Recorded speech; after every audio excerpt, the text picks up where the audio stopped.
하나님께서 오늘 우리에게 주시는 말씀은 민수기 28장 16절에서부터 31절까지 말씀입니다. 하나님의 말씀을 받들어 봉독할 때에 살아계신 하나님의 음성을 들으시기 바랍니다. 첫째 달 14째 날은 여호와를 위하여 지킬 유월절이며 또 그 달 15째 날부터는 명절이니 이래 동안 무교병을 먹을 것이며 그 첫날에는 성회로 모일 것이요 아무 일도 하지 말 것이며 수송아지 2마리와 수양 1마리와 1년 된 수양 7마리를 다 흠 없는 것으로 여호와께 화제를 드려 번제가 되게 할 것이며 그 소재로는 고운 가루에 기름을 섞어서 쓰되 수송아지 1마리에는 10분의 3이요 수양 1마리에는 10분의 2를 드리고 어린 양 7에는 어린 양 1마리마다 10분의 1을 드릴 것이며 또 너희를 속죄하기 위하여 숫 염소 1마리로 속죄제를 드리되 아침에 번제 곧 상번제 외에 그것들을 드릴 것이니라.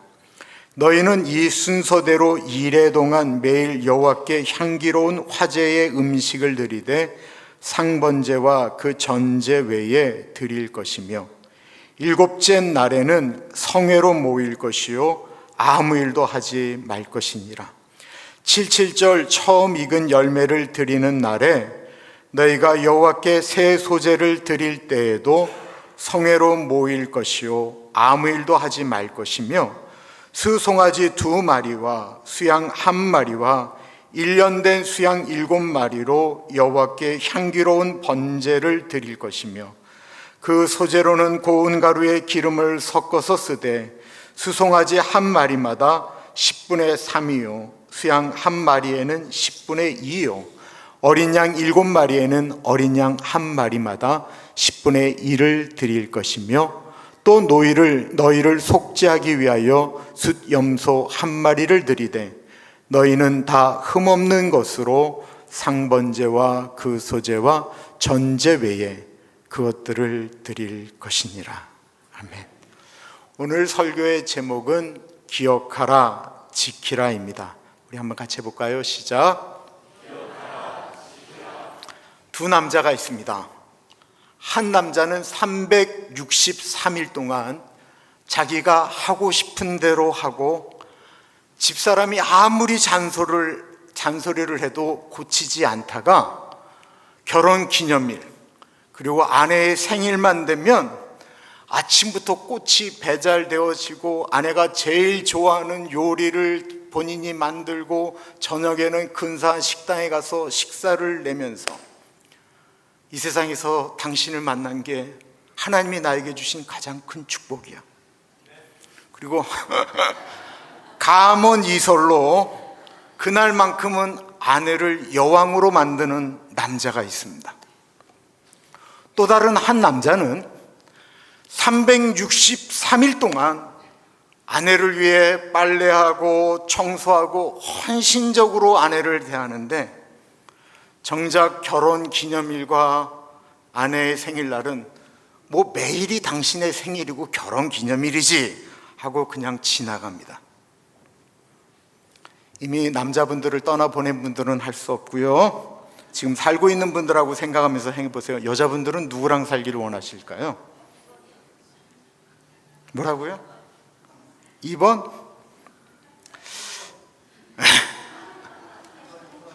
대부분은 363일 잘하고 중요한 날은 그래도 까먹을 수 있지라고 하는 남자랑 살기를 원할 것처럼 생각하는데요. 가정 상담을 하시는 분들은 대부분이 아니고 모두 다 기념일을 기억하고 지키는 남자랑 사는 여자가 끝까지 간다라는 거예요. 왜일까요? 중요한 날을 기억한다라고 하는 것은 그것을 지킨다라고 하는 그 단순한 이벤트가 아니고 상대방을 소중히 여긴다라고 하는 것을 의미하기 때문에 그렇습니다. 사랑은 기억으로부터 시작되어지고 신뢰는 소중한 약속을 지킬 때에 이루어지기 때문에 그렇습니다. 민수기 28장과 29장에는 매일 안식일, 매월 초하루, 월삭이라고 그래요.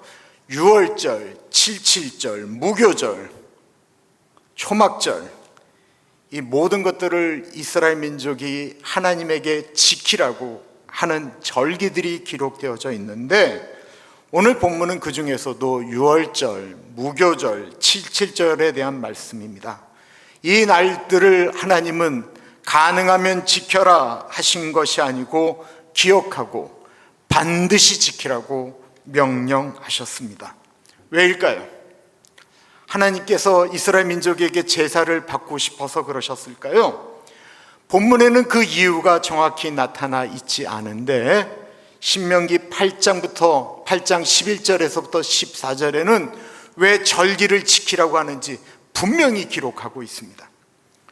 내가 오늘 내게 명하는 여호와의 명령과 법도와 규례를 지키지 아니하고 내 하나님 여호와를 잊어버리지 않도록 삼갈지어다.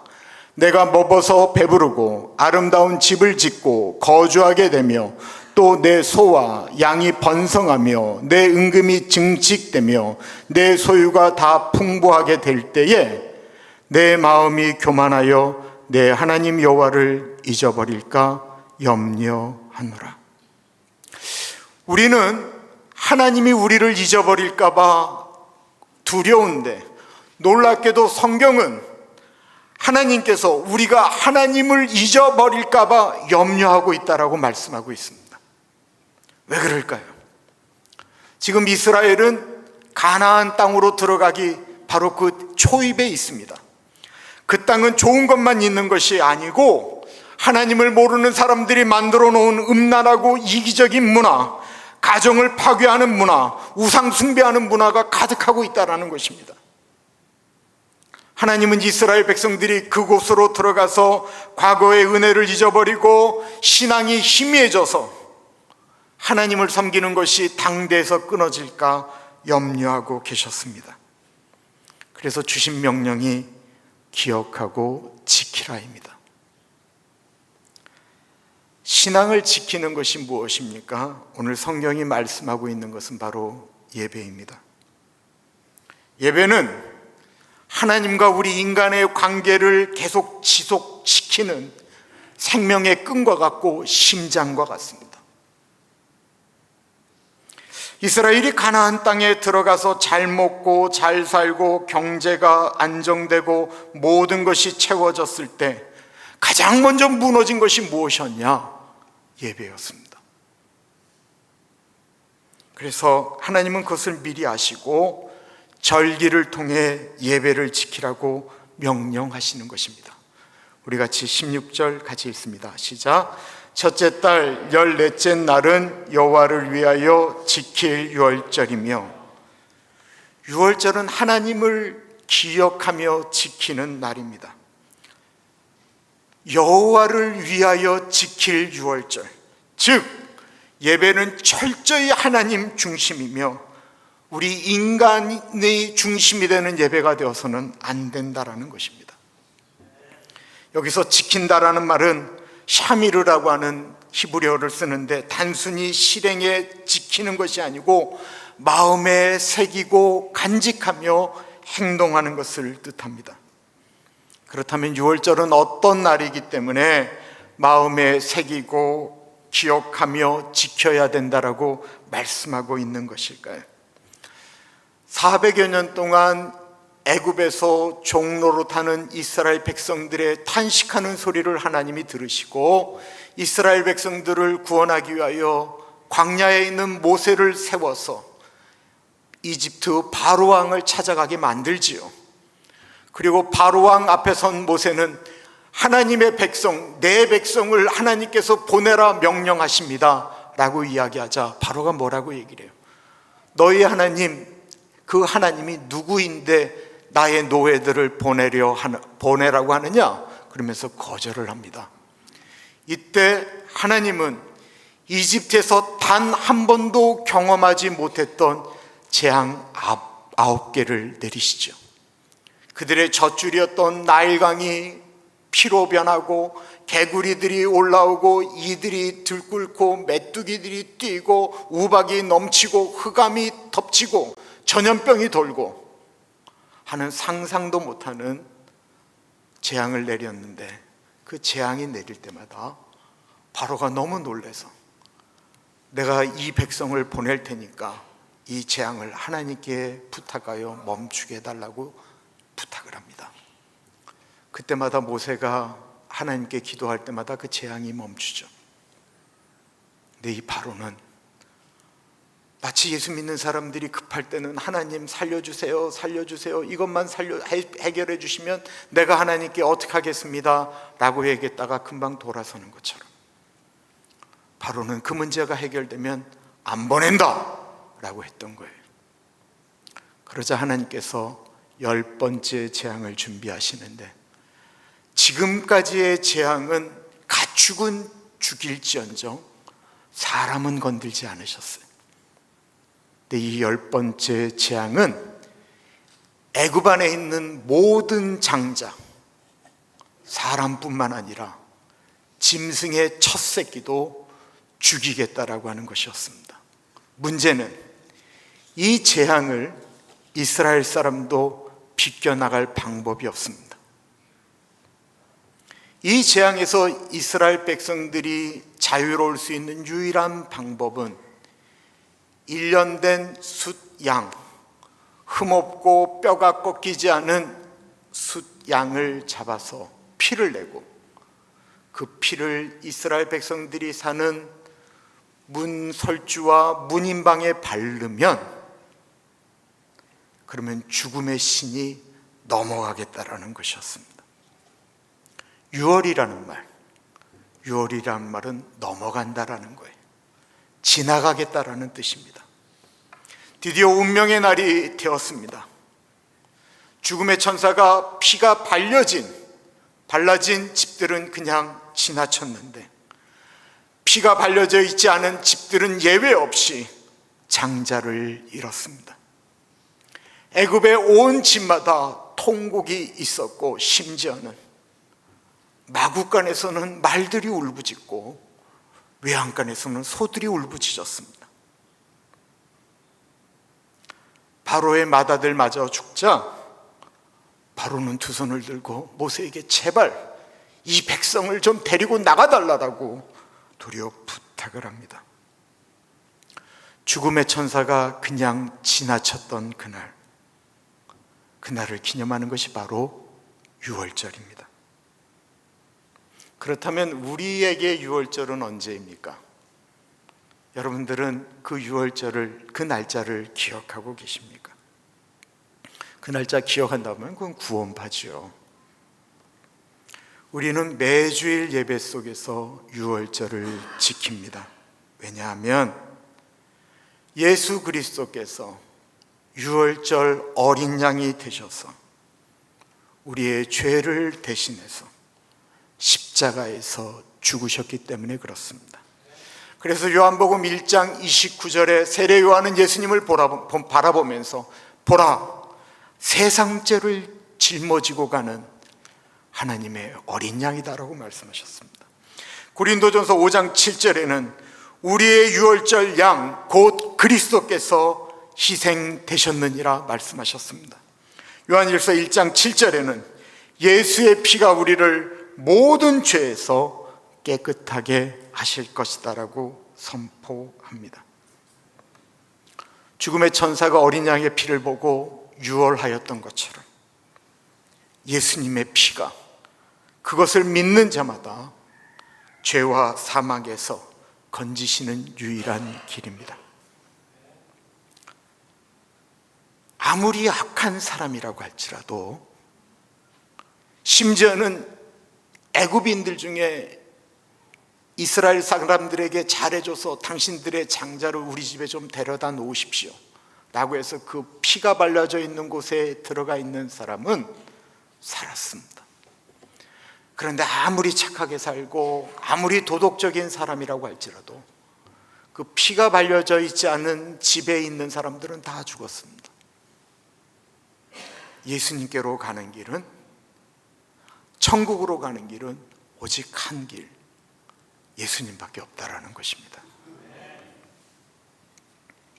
그러므로 우리가 매주 드리는 이 주일 예배는 단지 신앙의 의무로 드리는 것이 아니라 우리를 위하여 하나밖에 없는 독생자 아들 예수를 이 땅에 보내신 하나님의 은혜를 다시 기억하며 그것을 마음에 새기며 우리의 삶으로 고백하는 유월절의 반복인 것입니다.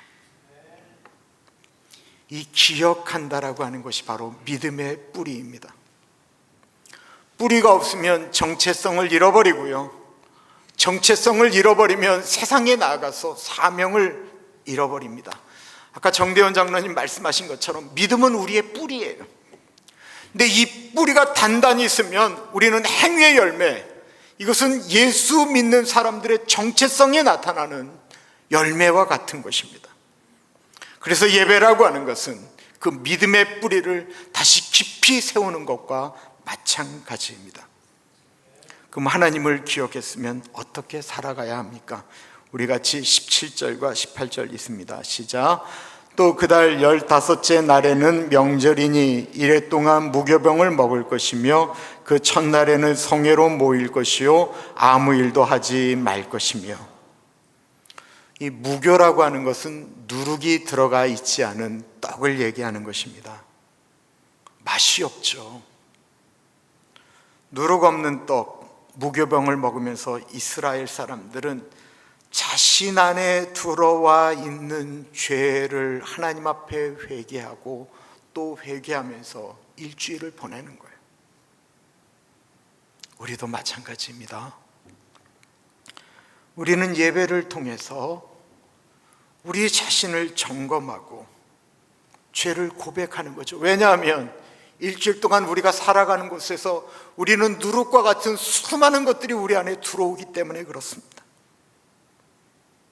그래서 우리는 예배를 통해서 하나님의 은혜에 다시 반응하는 영적 무교절을 보내는 것입니다.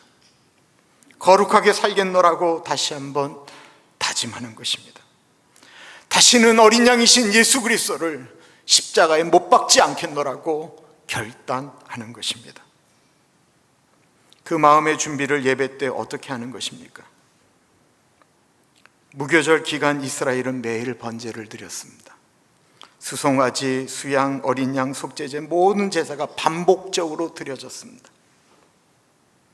우리는 동물을 잡지는 않지만 예배를 준비하며 하나님께 드릴 예물과 우리의 마음을 준비하는 것입니다. 예배는 습관이 아니라 태도입니다. 준비 없는 예배는 영혼을 흔들 수가 없습니다. 예물도 준비하셔야 합니다. 주일 아침 오늘따라 화장이 너무 잘 받습니다. 그 화장에 잘 맞는 옷도 입었고 그 옷에 잘 맞는 가방도 들었습니다. 예배당에 왔는데 헌금을 준비 안 했네요. 우리 교회 얼마나 다행이에요. 헌금 바구니가 안 도니까.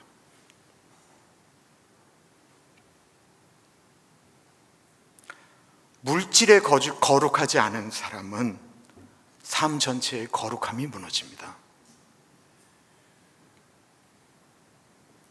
그리고 하나님은 본문에서 3번 성회에 모이라고 명령하셨습니다. 저희 구역장 모임 지난주에 하면서 예배란 무엇입니까? 라는 주제를 가지고 나눌 때 함께 모이는 공동체, 이 함께 드리는 예배에서 주는 강력한 기억과 지킴이 있다라는 것입니다. 주일 예배는 단지 개별적인 신앙의 모습뿐만이 아니라 공동체 전체가 하나님께 반응하는 것이 바로 예배다라는 것입니다. 온라인 예배 귀하죠. 우리 어른들에게, 움직이지 못하는 분들에게 온라인 예배 너무 귀합니다. 그러나 화면을 통해서는 함께 현장에서 부르는 찬양의 울림, 기쁨의 탄성, 하나님 앞에 고통하며 울부짖는 성도의 눈물, 함께 기도하면서 느껴지는 그 숨소리, 그거를 경험하기가 어렵습니다. 하나님은 성도들이 함께 찬양하며 함께 기도하며 함께 떡을 떼는 자리에서 일하시고, 그리고 그 예배를 통해서 다음 세대에게 신앙이 전수되어집니다. 아무리 신앙을 다음 세대로 전수하겠다라고 이야기를 해도 그들을 예배의 자리로 데려오지 않으면 안 되기 때문에 하나님은 이스라엘 공동체에 다 모이라고 말씀하신 것입니다. 예수님이 이 공동체를 얼마나 소중히 여기셨는지, 두세 사람이 내 이름으로 모인 곳에, 나도 그 예배 공동체에 내가 그 자리에 임재하시겠노라고 약속하신 것입니다. 세상은요, 우리로 하여금 하나님의 은혜를 잊어버리게 하는데, 예배는 그 은혜를, 그 십자가의 사랑을 다시 기억하게 만듭니다. 예배는 잊혀진 진리를 다시 붙들게 하고 무너진 심령을 다시 일으키며 흐려진 우리의 정체성을 선명하게 만듭니다. 아무리 세상의 환경이 바뀌고 이 세상이 흔들려도, 아니 나의 형편이 아무리 어렵다 할지라도, 아니면 어쩌면 나의 형편이 더 이상 하나님을 찾지 않아도 될 만큼 부유해졌다 할지라도, 우리는 유한한 인간들이기 때문에 예배를 지켜야 합니다. 세상 끝날까지 우리 가나안 교회가 다른 것들은 다 포기한다 할지라도 예수님 오실 때까지 붙들어야 될 유일한 하나가 있다라고 이야기한다면 저는 그것은 예배라고 말씀드리겠습니다. 왜냐하면 예배를 지키는 자 위에 하나님이 그 사람을 기억하고 그 사람을 지키고 그 사람을 인도하시기 때문입니다. 기도하겠습니다. 참으로 존귀하신 하나님 아버지, 예배가 무너지고 있습니다.